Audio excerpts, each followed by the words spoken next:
Histoires de sobriété. Sobriété. Construisons de nouveaux imaginaires. De nouveaux imaginaires. De nouveaux récits pour un futur souhaitable. Pour un futur souhaitable. Imaginons la réunion de demain. La réunion de demain.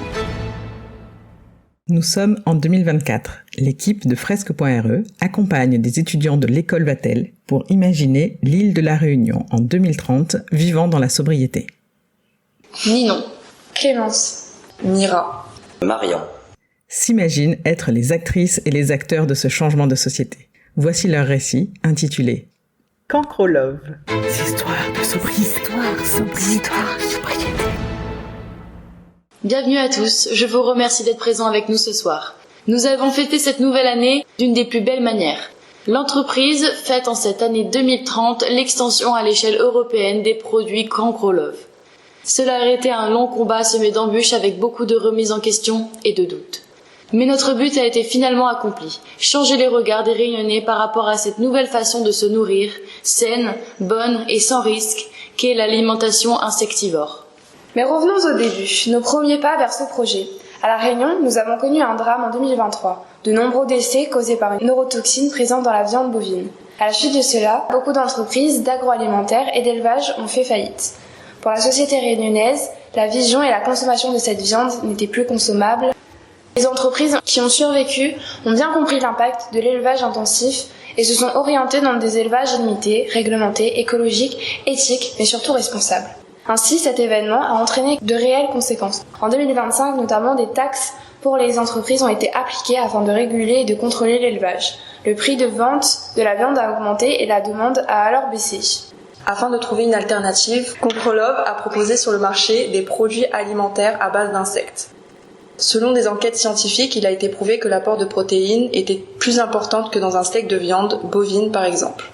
Il est vrai que cette innovation était assez floue pour la population. Alors, le défi de Cancro Love était d'informer la population et de l'éduquer en quelque sorte sur cette viande. À travers la mise en place de produits dans les restaurants, les publicités, les réseaux sociaux, etc.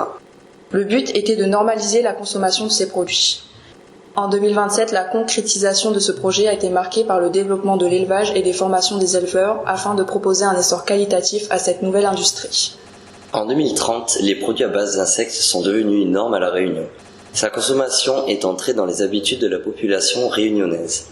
Notre firme a fait le tour des réseaux sociaux et cela a créé un réel effet. Mais surtout, nous avons touché les mentalités de toutes les générations. Nous avons fait le choix d'étendre notre commercialisation suite à notre grand succès à La Réunion. Nous souhaitons implanter complètement cette tendance dans les foyers. Nous proposons ainsi les micro-fermes à domicile sous forme de kit. Désormais, nous serons présents dans l'Europe, mais nous espérons par la suite de pouvoir nous étendre à un niveau mondial. Nous vous remercions pour le soutien, l'investissement de nos collaborateurs, la confiance que vous nous avez apportée. Et réécrivons l'histoire ensemble. Histoires de sobriété. Sobriété. Construisons de nouveaux imaginaires. De nouveaux imaginaires. De nouveaux récits pour un futur souhaitable. Pour un futur souhaitable. Imaginons la réunion de demain. La réunion de demain. Cet épisode a été financé par la Direction de l'Alimentation, de l'Agriculture et de la Forêt et par la Délégation régionale académique à la jeunesse, à l'engagement et au sport de La Réunion, dans le cadre de l'appel à projet Sobriété et jeunesse. Histoires de sobriété. Histoire, sobriété.